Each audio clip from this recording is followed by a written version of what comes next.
आंखें बंद कर लो, क्योंकि मैं आ गया। मेरा नाम शिवम है। मैं एक मैकेनिक हूं। ऐसी बात नहीं है कि मैं अपनी दुकान पर ही गाड़ियां ठीक करता हूं। मैं लोगों की गाड़ियां हाईवे पर, उनके घर जाकर भी ठीक करता हूं, जहां पर लोगों की गाड़ियां मेरे तक पहुंचने में सक्षम नहीं रहती। इस कारण मेरे थोड़े पैसे भी बन जाते हैं। कहते हैं ना, आज के जमाने में जिसके हाथ में कारीगरी होती है वह पढ़े लिखे आदमी से भी ज्यादा पैसा कमाता है। मेरे अंदर कारीगरी का हुनर था। जब मैं काम सीखता था तब मुझे उस्ताद ने काफी मारा था। लेकिन कहते हैं ना, उस्ताद की मार जिसको नहीं पड़ती वो आदमी कभी कारीगर नहीं बनता। कारीगर तो मैं बन गया था और अच्छे खासे पैसे भी कमाने लगा था। ये मेरे उस्ताद की ही मेहरबानी थी। लेकिन कहते हैं ना, जब किसी की कामयाबी पर किसी गैर की नजर लग जाती है तो कोई ना कोई अनहोनी होना शुरू हो जाती है। जो मेरे साथ हुआ, उसके बाद मैं कभी भी जिंदगी में किसी की गाड़ी बाहर जाकर ठीक करने कभी नहीं गया।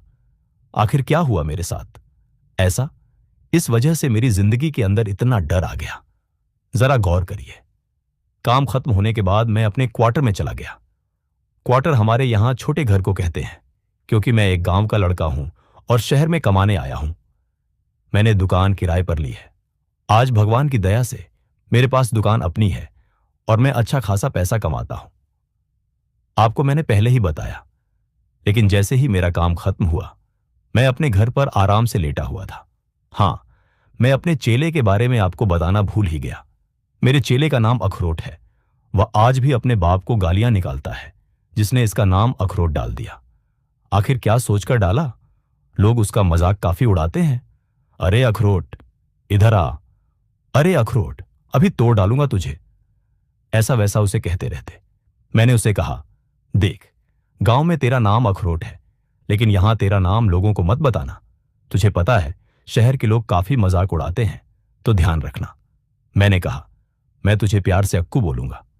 अक्कू बोला, उस्ताद अब ज्यादा बातें मत करो, कल काम भी करना है, अब जल्दी से सो जाते हैं। मैंने कहा, ठीक है। मैं अभी लाइट बंद करने ही जा रहा था, लेकिन एकदम से मेरे फोन पर किसी की कॉल आती है। जो नंबर था वह अनजान था। आखिर इतनी रात को किसकी कॉल हो सकती है?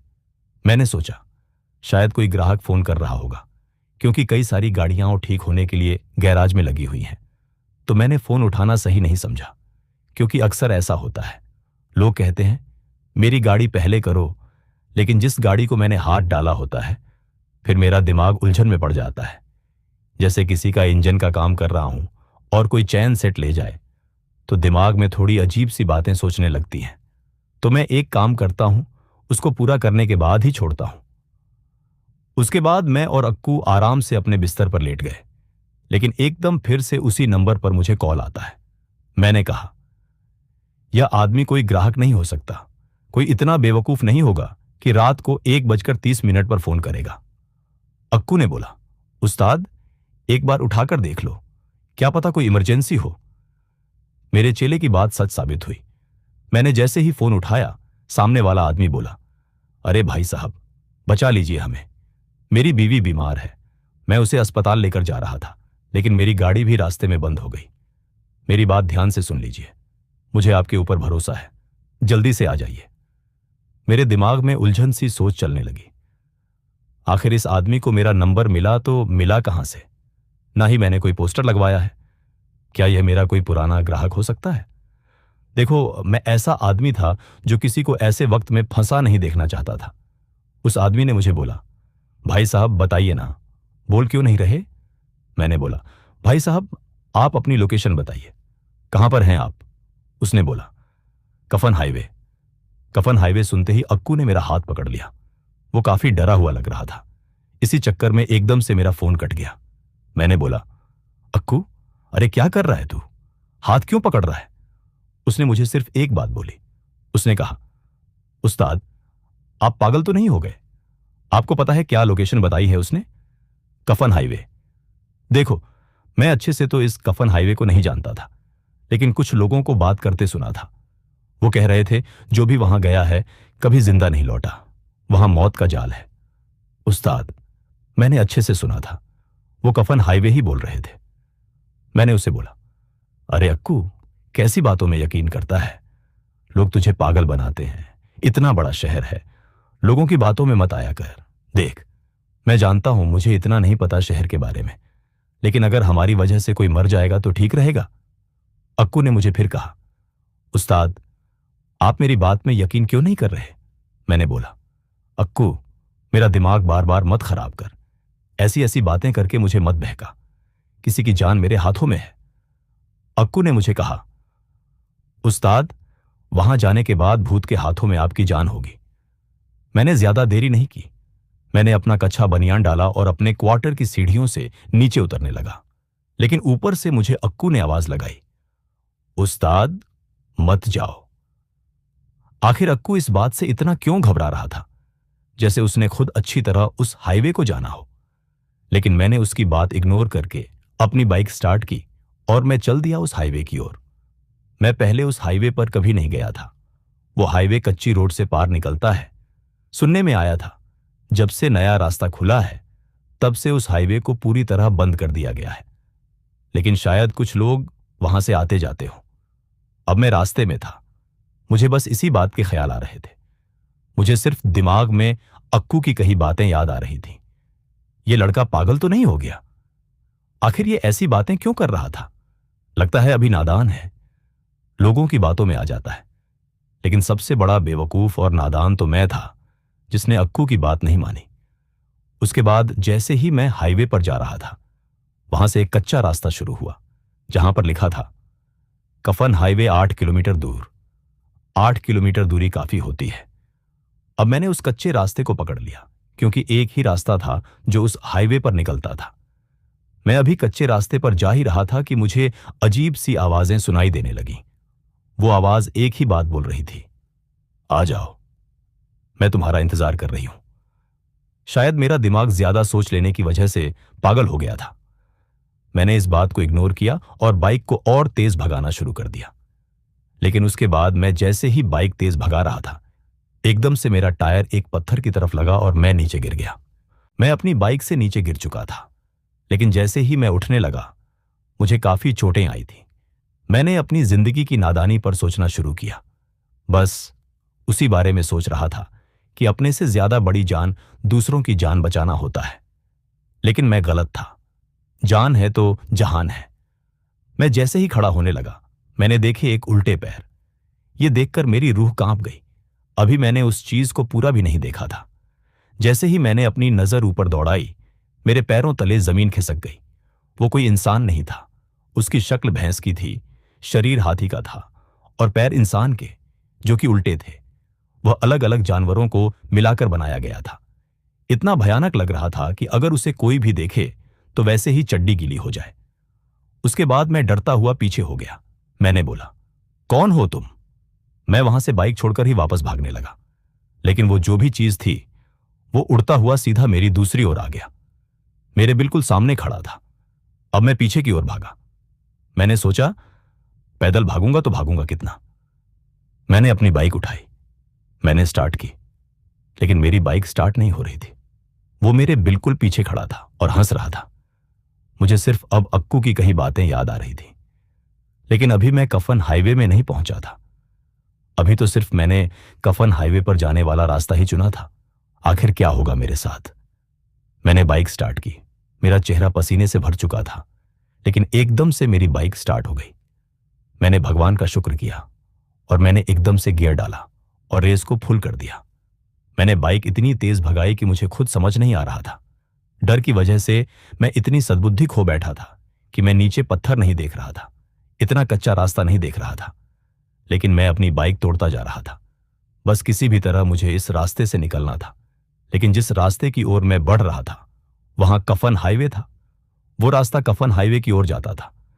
मैं सोच रहा था, शायद जिन्होंने मुझसे कॉल पर मदद मांगी थी, वह मुझे मिल जाए और उनकी गाड़ी ठीक करने के बाद मैं यहां से निकल जाऊंगा। शायद कहीं और इंसान भी मुझे वहां पर मिल जाए। क्या पता आगे से कोई रास्ता निकलता हो। लेकिन मैं पीछे नहीं जाना चाहता था। पीछे मौत खड़ी है। लेकिन मुझे नहीं पता था, सबसे बड़ी मौत तो आगे खड़ी थी, कफन हाईवे पर। यह तो बस एक ट्रेलर था। मैं जैसे ही अपनी बाइक को दौड़ा रहा था, बस मुझे सामने की ओर एक हाईवे दिखने लगा। मैंने सुख की सांस ली। मैंने सोचा, शायद अब मैं बच जाऊंगा। लेकिन जैसे ही मैं उस हाईवे पर पहुंचा, वहां कोई नहीं था, कोई भी नहीं था। वो हाईवे काफी टूटा हुआ था, जैसे बहुत पुराना हो। यहां गाड़ियां हो तो ऐसा लगता था कई सालों से नहीं चली हैं, जैसे ये रास्ता बंद ही कर दिया गया हो।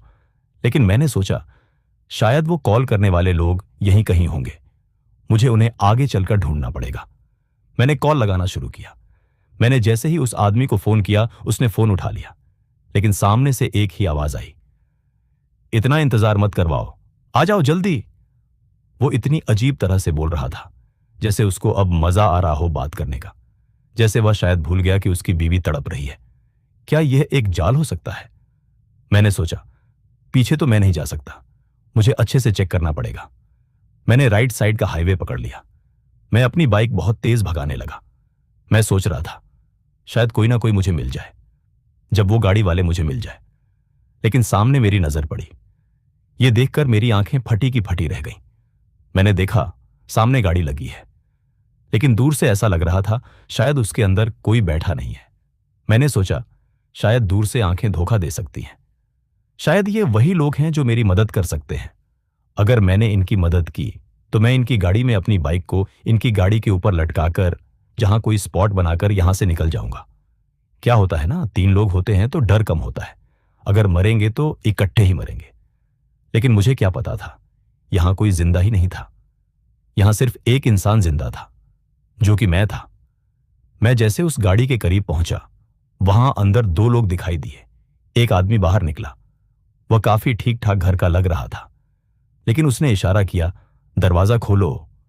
उसकी बीवी पीछे तड़प रही थी, रो रही थी। मैंने कहा आखिर ये मुझसे चाहता क्या है? मैं कोई डॉक्टर थोड़ी हूं जो दरवाजा खोलूंगा। लेकिन मैंने फिर भी तसल्ली के लिए दरवाजा खोल दिया। जो मैंने देखा, मेरी रूह कांप गई। मैंने देखा वो औरत औरत नहीं थी, वो एक शैतानी औरत थी जो मेरी तरफ देखकर हंसने लगी, रोती रोती हंसने लगी। जो 1 सेकंड पहले रो रही थी, वह अब मेरी ओर देखकर हंस रही थी। मैंने जैसे ही उस आदमी की तरफ देखा, वो भी जोर जोर से हंसने लगा। यह देखकर मेरी रूह कांप गई। मैंने कहा आखिर तुम दोनों हंस क्यों रहे हो? मैं तो तुम्हारी गाड़ी ठीक करने आया हूं। क्या तुमने मेरे साथ कोई धोखा किया है? उसने सिर्फ एक बात कही, साथ। मैंने कहा धोखा इंसान करते हैं, हम शैतान नहीं। बस अब मुझे पता लग चुका था कि ये दोनों इंसान नहीं थे। मैं कैसे भागूं? शायद मेरा अंत आने वाला था। उसके बाद मैं अपनी बाइक की ओर बैठने लगा, लेकिन मेरी बाइक स्टार्ट ही नहीं हो रही थी। मुझे लग रहा था शायद इन दोनों की ताकत की वजह से मेरी बाइक फेल हो चुकी है। वो दोनों जोर जोर से हंसने लगे। उनकी हंसी पूरे हाईवे और जंगल में गूंज रही थी। मैंने सोचा अब शायद बाइक के बिना ही भागना होगा, लेकिन भागूंगा तो भाग कर जाऊंगा कहां? क्या ये लोग मुझे नहीं छोड़ेंगे? मैं उनके आगे हाथ जोड़ने लगा। मैंने कहा बख्श दो मुझे माफ कर दो, यहां नहीं आऊंगा। उस आदमी ने मुझे एक बात कही, अगर बख्शना ही होता तो तुझे फोन ही क्यों करता? उसने अपना फोन दिखाते हुए कहा, ये देख, ये कोई फोन नहीं है, ये एक शापित टेलीफोन है। वह देखते ही देखते पत्थर बनने लगा। आखिर ऐसा कैसे हो सकता था? मैं जैसे ही वहां से भागने की कोशिश करने लगा, मैं सोच रहा था मुझे नहीं पता, मुझे उसी कच्चे रास्ते में जाना होगा। इस हाईवे से बाहर निकलने का शायद कोई रास्ता नहीं है। लेकिन जैसे ही मैं भाग रहा था, वह आदमी अपनी गाड़ी में बैठा। मैं उनसे काफी दूर निकल चुका था। वह दोनों हंस रहे थे, मुझे साफ साफ दिखाई दे रहा था। उसने अपनी गाड़ी स्टार्ट की। मुझे लग रहा था शायद अब वह मेरा पीछा करेगा, और ऐसा ही हुआ। उसने गाड़ी को मेरे पीछे इतनी तेज भगा दिया जैसे वह मुझे एक ही बार में ठोक देगा। लेकिन जैसे ही गाड़ी मेरे करीब आने लगी, वो मुझसे बस कुछ मीटर दूर ही बची थी। मुझे लगा आज शायद मैं नहीं बचूंगा, वो मुझे उड़ा देंगे। लेकिन एकदम से मेरे कानों में एक सायरन सुनाई दिया, जो कि पुलिस की गाड़ी का सायरन था। सायरन सुनने के बाद मेरे पीछे लगी शैतानों की गाड़ी एकदम से रुक गई। वह बिल्कुल जाम हो चुकी थी। उन शैतानों का चेहरा मैं देख पा रहा था। वह बिल्कुल स्टैच्यू हो चुका था, लेकिन बहुत हंस रहे थे। बिल्कुल स्टैच्यू, कोई एहसास नहीं था चेहरे में, सिर्फ स्टैच्यू। मैंने देखा पुलिस की 4-5 गाड़ियां कच्चे रास्ते से होकर हाईवे की तरफ आ रही हैं, यानी कि मेरी तरफ आ रही थी। मैंने उनसे मदद की गुहार लगाई, लेकिन जैसे ही सभी पुलिस की गाड़ियां मेरी तरफ रुकीं, सबसे पहले तो दरवाजे से निकला मेरा चेला अखरोट। उसने कहा, उस्ताद आप जिंदा? बस इतना ही कहा था उसने मुझे। मैंने रोते हुए उसे ऐसे गले लगा लिया। कई सारे पुलिस वाले बाहर निकले। जैसे ही वो सामने खड़ी गाड़ी को चेक करने लगे, वहां कोई नहीं था। जंग लगी कबाड़ वाली गाड़ी बन चुकी थी वो। मैंने अक्कू को कहा, तू सही कहता था। तूने मुझे बहुत बार कहा, लेकिन मैंने तेरी बात नहीं मानी। आज ये उस्ताद चेले के आगे हार गया। अब तू जो कहेगा ना, उसी रास्ते पर चलूंगा। अखरोट सॉरी। अक्कू, पुलिस वाले मुझे कहने लगे, मेरी बात सुनो बेटा। यहां भूत प्रेतों का तो पता नहीं, लेकिन चोर डाकू काफी ज्यादा रहते थे। इसीलिए इस हाईवे को बंद करना पड़ा, क्योंकि इस सड़क पर जो लोग आते थे वो इन लुटेरों का शिकार हो जाते थे और इन लोगों को मार देते थे। और वो तेरी उन अकेली गाड़ियों को देखकर उनका शिकार करते थे और उन लोगों को मार देते थे। इसीलिए हम लोगों ने इस हाईवे को पूरी तरह बंद कर दिया गया। सरकार की तरफ से इसे ठप्पा लगा दिया गया। लेकिन शायद वो पुलिस वाला भूत प्रेतों की कहानियों में विश्वास नहीं करता था, लेकिन जो मैंने देखा था, आज के बाद मैं हर उस चीज पर विश्वास करूंगा जिसे मैं नहीं मानता। लेकिन कहानी का यहां अंत नहीं हुआ। मेरे चेले ने मुझे बोला, उस्ताद मेरी बात ध्यान से सुनिए। मैंने कभी जिंदगी में आपको यह बात नहीं बताई, लेकिन मेरे पिता इस हाईवे से आ रहे थे। यह काफी समय पहले की बात है। उस समय इस हाईवे को बंद कर दिया गया था, लेकिन यह हाईवे पूरी तरह बंद नहीं था। मेरे पिताजी ने सोचा, मैं इस रास्ते पर कभी नहीं गया, शायद आज इस रास्ते पर जाए। उस्ताद, वो आपकी तरह थे, जो कह दिया वो करूंगा। उन्होंने कहा, लोग कहते हैं इस रास्ते पर भूत प्रेत रहते हैं, लेकिन मैं विश्वास नहीं करता। और इसी चक्कर में मेरे पिताजी उस रास्ते पर सच पता करने चले गए। लेकिन ऐसा नहीं है कि उन्होंने अकेले ही उन चीजों को देखा। उन्होंने अपनी गाड़ी के केबिन के ऊपर एक कैमरा लगाया, जिस पर सारी फोटो अपने आप क्लिक हुई। लेकिन मेरे पिताजी घर नहीं आए। उसी हाईवे पर मिली उनकी लाश। मेरे चेले ने जेब से एक फोटो निकाली। जो फोटो उसने मुझे दिखाई, यह देखकर मेरी रूह कांप गई। उसने कहा, शायद इसने मारा था मेरे पिताजी को। जैसे ही उसने मुझे फोटो दिखाई, मैंने देखा। देखकर मेरी रूह कांप गई। यह तो वही इंसान था जो इस गाड़ी में बैठा था, जिसने मुझे कॉल किया था। मैंने अक्कू को कहा, अक्कू मुझे ले चल। बस उसके बाद हम और पुलिस वाले वहां से निकल गए। मैंने अपनी बाइक उठाई। मेरी बाइक एक ही किक में स्टार्ट हो गई और हम उस रास्ते को पार करते हुए आसानी से निकल गए। बस यही कहानी थी आज की।